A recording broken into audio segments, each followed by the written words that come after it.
내부를 다 깨부셨다 이런 정도면 정말로 훼손 정도가 많아서 이거는 어떻게 감당이 안 될 정도면 당연히 소송을 해야 되겠죠. 세입자가 내부를 훼손한 경우가 있더라고요. 그러면 뭔가 자기가 억울하게 보증금도 다 못 받고 나가는 상황이라서.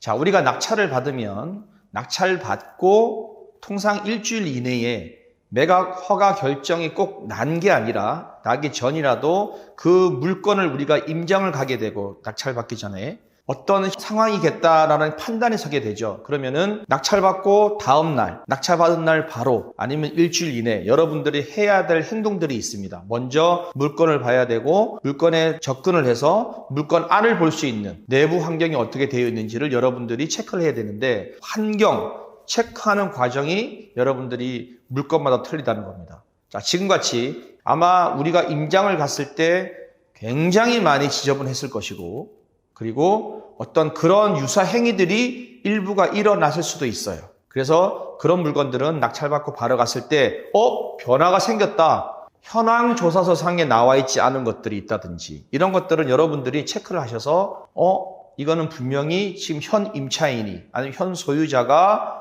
자기의 심정이 억울함을 여기에다가 표출했을 수도 있겠구나 했을 때는 여러분들 나름대로 상황을 사진으로 찍는다든지 동영상으로 촬영을 해서 비포 애프터도 가지고 계셔야 됩니다. 왜?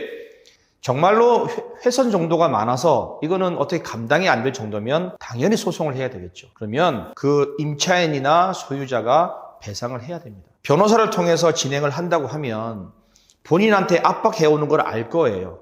자료, 증거들이 있으니까. 그러면은 내가 한 푼도 없이 쫓겨나야 되는 상황에 이것까지 다 배상을 해야 돼? 그럼 본인은 어디로 가야 될까요? 큰 집으로 가야 되겠죠. 두렵습니다. 사람이 누구나 그런 두려움에 처하면 굽힐 수밖에 없게 되어 있습니다. 그래서 그런 것들은 나 혼자 해결하려고 하지 마시고 상황에 따라서, 물건에 따라서 다 틀리다는 것을 말씀드립니다. 또 하나 질문드리려면 재개발지역 같은 데나 재건축 같은 데 보면 지하에 나이 드신 분들이 많이 살고 계시는데 무작정 난 여기 떠나면 갈 데 없다.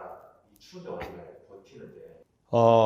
명도 과정에서 제일 어려운 게 종교단체입니다. 그 다음이 여성노약자. 굉장히 어렵습니다. 명도라는 거는 집행관들이 와서 대집행을 하더라도 상해를 입히면 안 되거든요. 할아버지다, 남성분이면 남자 인력이 들어가서 그분을 정중하게 따뜻한 이불이나 이런 걸 싸서 편안하게 안전하게 모시고 나오고 또 여성 노약자 같은 경우는 여성분들이 들어가서 이렇게 해와야 되는데 굉장히 강하게 저항을 하는 경우도 있어요. 그래서 한 번에 집행을 못하고 두 번, 세 번 집행을 합니다.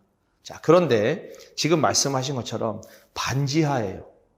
반지하의 가격이 얼마가 될까요?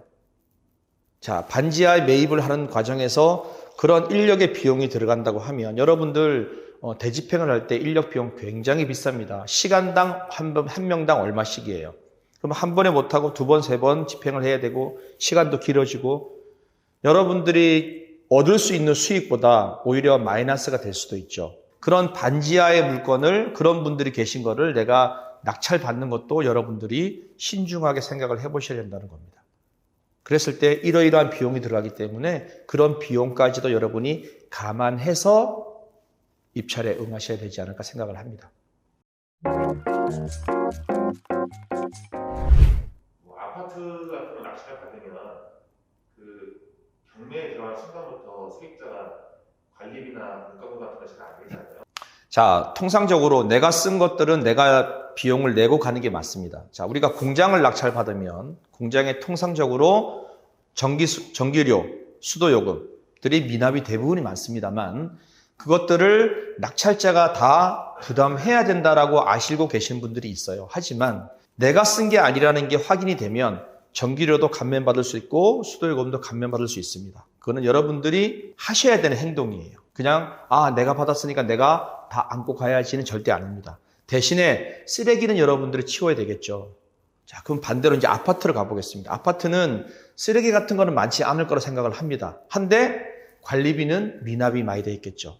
기존에 살고 계신 분들을 관리소에서 내보낼 수는 없습니다만 지금 전기와 수도는 단수와 단전을 하더라도 기본적인, 아주 내가 살아감의 기본적인 거를 끊을 수는 없어요.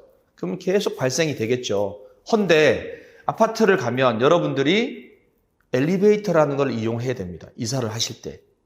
그 다음에 지게차 이용하죠. 그죠? 그런 것들을 이용할 때 아파트 관리소의 도움을 받아야 돼요. 주차된 차들을 옮겨달라 하든지 이런 행위를 해야 되는데 관리비 미납이면 아파트에서 열어주질 않습니다. 그래서 아파트 미납 관리비는 어떻게 보면 여러분이 내시고 청구할 수도 있겠지만 과연 청구해서 받을 수 있는 분이 그런 행위를 하고 나가시겠습니까? 자기 물건을 경매에 넘길까요?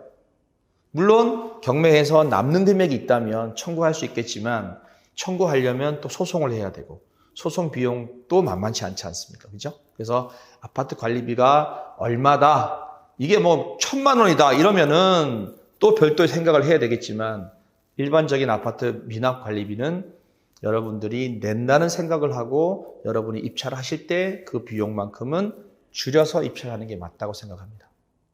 그 명도 과정에는 여러 가지 방법들이 있습니다.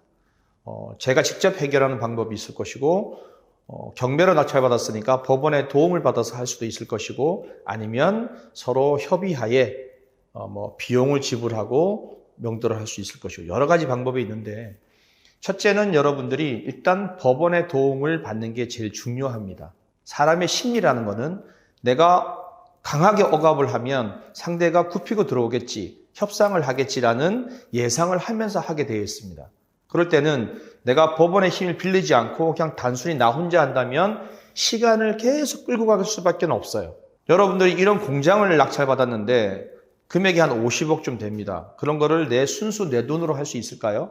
대부분이 다 은행 대출을 통해서 진행을 할 겁니다. 그러면은 대출을 했을 때 지금같이 금리가 높으면 시간을 끌수록 이자가 굉장히 많이 발생을 하겠죠. 그럼 거기에 대한 손실이 고스란히 나한테 오는 겁니다.